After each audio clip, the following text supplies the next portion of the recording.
I've got Black Kitty here. Honestly, I have not seen Tabby Cat for several days. He's not eaten any extra food. The food's only going down very slowly because there's only one cat. I'm a bit concerned he may be dead or something somewhere. Yeah, a bit of a disappointment. He didn't like me grabbing hold of him sometimes, and I used to, grab hold of him and give him a big bear hug, and he'd be like, and he'd want to get away sometimes, and you sort of regret being like that a little bit. But I think if he could come back, he would, because this is the house he's born at. That's his sister that he's grown up with, and generally he's very happy with me. But I think, it's just what you get when you live near a road.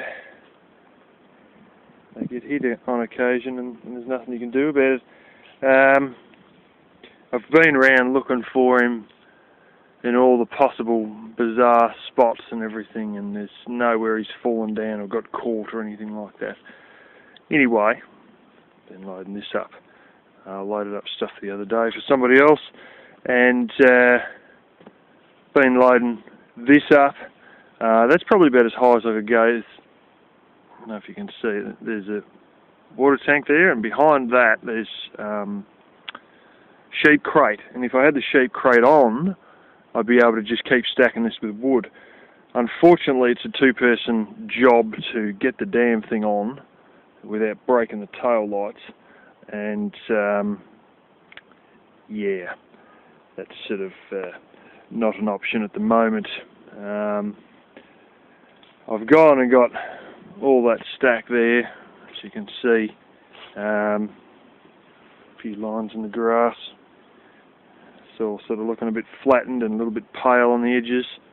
That was the stack there. That's gone into there, plus another two there. That one's a little bit rotten on that end. Boom, boom. They really don't care. This is cypress pine with the odd bit of hardwood. Conifer. And they would be happy to have construction pine, just anything, as far as what they told me yesterday. This is going to different people, not the guy up the road, but other people in the city who are in my church. And that would be old pellets, or the middle of old pellets. That one's a pine one there, it's going rotten. A lot of these are hardwood, and some of them, I believe, ain't even off pellets. They're just other bits of hardwood from construction or whatever, out of buildings that my uncle used to make up the old sheep yards down the bottom. She was an old pallet fence sheep yards that I demolished the other year. Some of you may remember that happening, but I sat all that there. Well, I sat it all over there, actually, against there's all the posts. A lot of those posts are the ones from down the hill, and just on the edge there. I've thrown about half of them in here. Anyways, something strange over here. I'll show you guys. Here we go.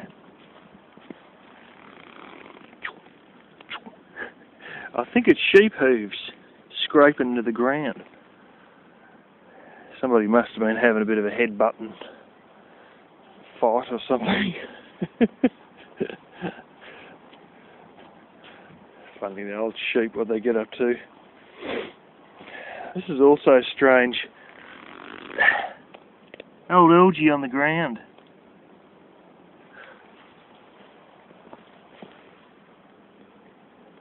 I'm pretty certain it's algae. Yeah, it's got the structure of algae. Strings out a little bit when you move it. It's not moss anyway. And it's quite heavy in here, in all the sheltered areas. Seem to keep it reasonably moist, and it just remains on the ground. And it's actually all around the other side of that boxthorn too. There's a whole heap around the other side there. Regardless of the fact that a lot of that faces the wind.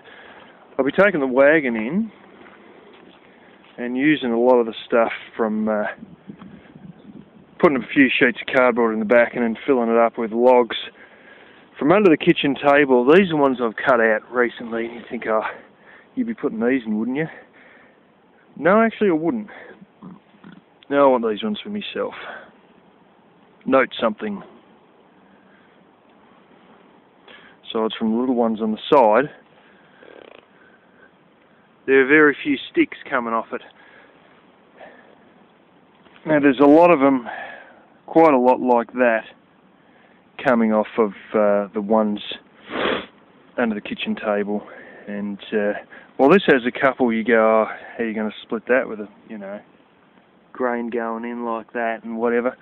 Well, it's easy. What you do is when you cut it near these, and on your other side you cut a little bit away from any of these, and you end up with a nice side, and that's the side you split it from. And then you won't get any interference from the knots, but you've got to pick and choose where you slice it through. And sometimes you can still make a go of it with knots, but it just tends to make a lot more bullshit, and you got to hit it about 4 times instead of friggin' once or twice. So anyway, I'll probably use these ones for myself. These are ones I just cut off the end of that one. There's going to be a lot of stuff towed out of here, and by that time I'll be able to get person number 2 to put the sheep crate on, and then we can drag a bit more of this around to different people who are interested. It's just, as I've said previously, it's ridiculous the amount I've got versus the amount I'm actually using. I've got stuff that's from 2 or 3 years back, the stuff that's under the kitchen table. The stuff in the caravan from 5 years back when I first moved in here. It's all just, I keep cutting, I build up more and more, I run out of space to put any, and then I've got stuff going rotten. And there might be a chance that when we deal with all this, we've got to get the backhoe over, and it does have a connector on the back which is about to break off, but I'll run the risk anyway, where you can use the backhoe as an actual crane, and I'll get that blasted pack of timber out there, and we might separate that all out into individual packs, because it's actually about 7 packs in amongst each other. So anyways, they might end up getting a pack if the pack's looking a bit shonky, because they don't actually care. And the other guy I took the stuff to the other day, after we were unloading all the hardwood, he said, oh look, all the 4x2 old floor joists, he said, oh look, we'll take whatever, if it burns, it burns. And I told him how in New Zealand, they burn only softwood. And that's the rule over there. You can only burn blasted pine. And over here, the rules only burn hardwood. And I think it's just an emission standard thing. But so he might be getting a whole lot more conifer. But these people have got the benefit of having a brick house, where they can lay it all against bricks on a concrete path, and the borers ain't going to get anywhere. The thing is, though, I can't actually remember seeing any live borers in this. Now, it's in the gum tree, around the other side, but that thing's fucking riddled with bugs. That thing's just a mess. It's just dying. I mean, it looks great, that's over here, that big one there, but realistically it's a friggin' mess, and bugs are just tearing the shit through it, and there's even termites in it. And I've found live borers in that and live termites in that. But I've never actually, I've seen all the holes and all the leftovers from where borers have been, but then I've never actually picked a live borer out of this. So, and some of this has been dead for 20 years, so they might have just sort of got in one end of the tree and gone right up to the top, and they're not in the lower parts of the tree, or they might have just moved on or died. I do note that they can stay dormant for 20 years and then come active again, which is one of the things that I'm concerned about, because they usually come active when there's new wood nearby, like as in literally the wood they're in ends up laying on top of some new wood, and that's can start them up again, you know, and different things. And I've had ones inside that house that have been dormant for years just suddenly fire up after I cleaned a whole heap of soap off a windowsill. Yeah, that's right, things weren't exactly tip-top cleanliness in there when my uncle had the place. Actually, it's worse than some of the hoarder shows I've seen on TV. I'm not joking. That was how it was when I got it. I've seen some bad ones on TV, and some of them that these, you know, news shows go into, Today Tonight, A Current Affair. Some of them ain't as bad, and some of them are only slightly worse, but when it come to flaming mice getting into it, this was worse than any of them. But anyway, that's all cleaned up back in 2010, and you get what you get when you inherit stuff, or inherit it with a mortgage. But anyways, I'm probably going to go get... thing with this is I can strap this, I can pack this higher, as you probably realise, and I could probably, and probably will, drop a few logs in just random spots. But if I strap it, like if I pack it right up here somewhere and then strap it up, the cops will say, no, it's not secure enough, because the straps have got enough slack that it's going to come, you know, you got to sort of keep it just above the height and not sort of go berserk. And to be quite honest, a lot of the stuff I can get now is only the bigger stuff that I've got to walk from right around where the rock wall is through there. And yeah, anyway, I think without the sheep crate on, we've got to call it a load, and might throw in a few random little logs and little bits of box thorn and other odds and sods into this, and yeah, load the back of the wagon up with logs and then make a move for it.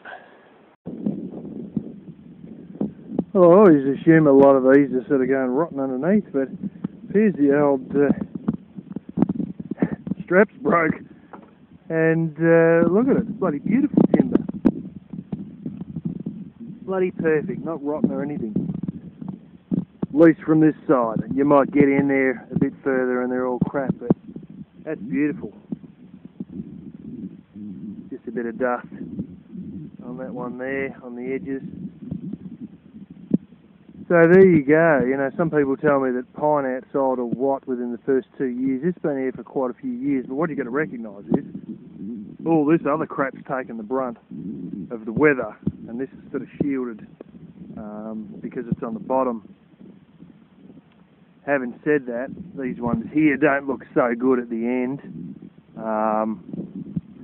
because these are directly in the weather here, and I knew this was cracking up, and of course now it's rotting. It's not surprising, but it is unfortunate in a way that we've really got nowhere to put these. There is a spot, but there's a lot of wood there already. Really speaking, there's not a spot. Yeah, it's unfortunate. At times I've thought of selling some of this because I'd never use it, but then again, if I did sell it, my father would probably really crack the shit. And it's one of those things, you know, you sell stuff so many times, you know, $33 for an advertisement, and I want it for fucking $20, you know. And this is the thing, you sell it, they'll want it for absolutely peanuts. Wins it, they've got to drive all the way out here to get it and then pay you less money than what you paid for the friggin' ad. So, times like that, you just think, fuck it, I might as well just, you know, cut it up and bloody give it to somebody for firewood, you know, because you wouldn't sell it anyway.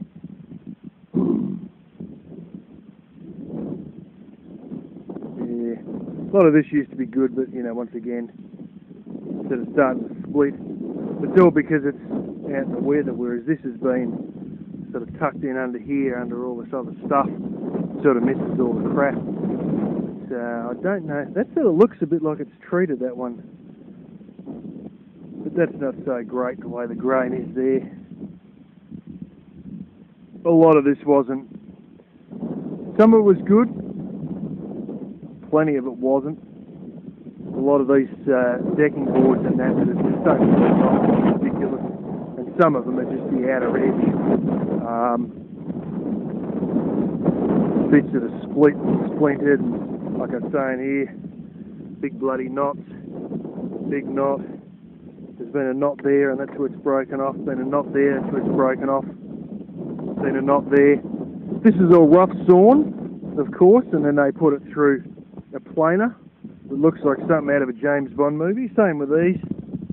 They all got enough for you to show it. Oh yeah, it's easy, you'll see it. Little lines. When I worked at a sawmill, that's what we were doing, was actually getting rough sawn stuff and putting it through planers to make it look like this. And when you'd have stuff with big knots like that, it'd break off midway through going through the planer, and then it'd all get stuck, and they'd have to stop it and undo everything and get it all to friggin' move out and restart it up again. And you could hear it squealing, because it would just squeal as it went through each one, which would go through rather fast. And then if it sort of just kept squealing longer than it should, it meant there was one of them was stuck in the machine. And they may even send it through and you'd get to put it in the dud pack, or let it keep going to the guys at the end who would put it in the friggin' seconds pack. And it'd have like a burn mark where the planer had got stuck. You'd see this little black mark where it had literally got too hot. Anyway, one of these things, you know, I don't have any projects that need doing with it. It's probably too much bullshit to even bother selling it, and then even if I did sell it and made nothing off it, my father would probably crack the shit. It's one of these things that, oh, you know, this wood's all yours to do what you want, blah, blah. But it is, just so long as you don't send out anything that he thought was worth keeping. One of those things. Technically speaking, the way the will went, or the way all wills go in this country where there's no actual will, the next of kin receives everything. The theory is that the government receives everything. That's a rumour. It's actually the next of kin who receives everything. Like I was saying, a lot of this bloody big, huge knots. And that's why nobody else bidded for it but him. And there's others, you know, like those beams that are really nice. But at the end of the day, you know, that's the other stack there. I've been sorting the good stuff out of right at the end there. It's probably a little bit hard to see. At the end of the day, it's just bloody piles of shit everywhere. A lot of these are starting to, you know, if you don't move some of these, they're just going to turn to crap anyway, if they haven't already, and plenty of them already have. Some of these are badly warped, so might be only a matter of time till all them are on the run. There you go, there's bark. That's one of the edge ones you get that just has the bark, and you get these marks where they, little lines. I don't know if you can see it very well. See a few of them here anyway. They're the debarking machine that it goes through. And of course, yeah, if the tree isn't quite normal, it won't exactly get taken off. And yeah, of course a lot of this, as you know, I was saying, is technically seconds anyway. These are coming good though, big treated bloody things. Some more there. Anyway.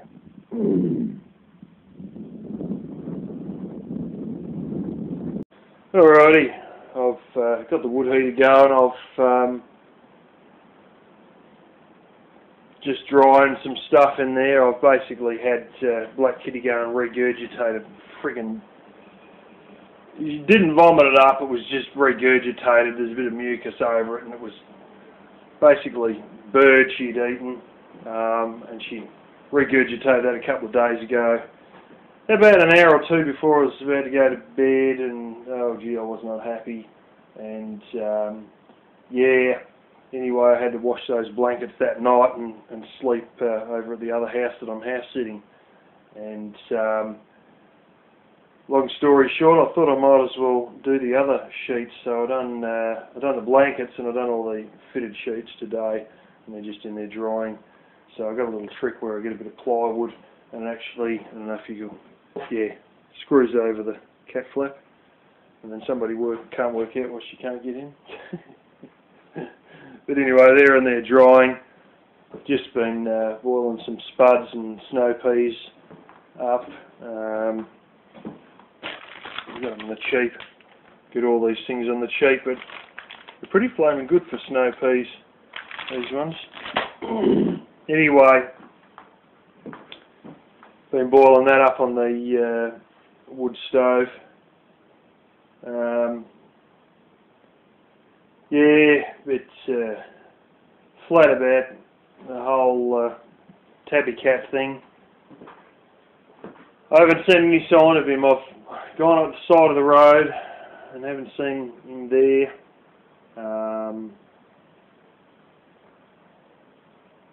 I don't know, I've looked down everything that's got a hole that he could get stuck in or whatever, and just, it's not there. I got the HID torch out and looked underneath part of the house. I got a bit of stuff in the front veranda, so I couldn't look under the whole lot, but I did get a good look under a decent amount of the house. Not under there. I haven't seen him just with a quick walk around the box thorns. I've looked with the LED torch, but there's a little trick that most people, especially in Western countries, don't know about.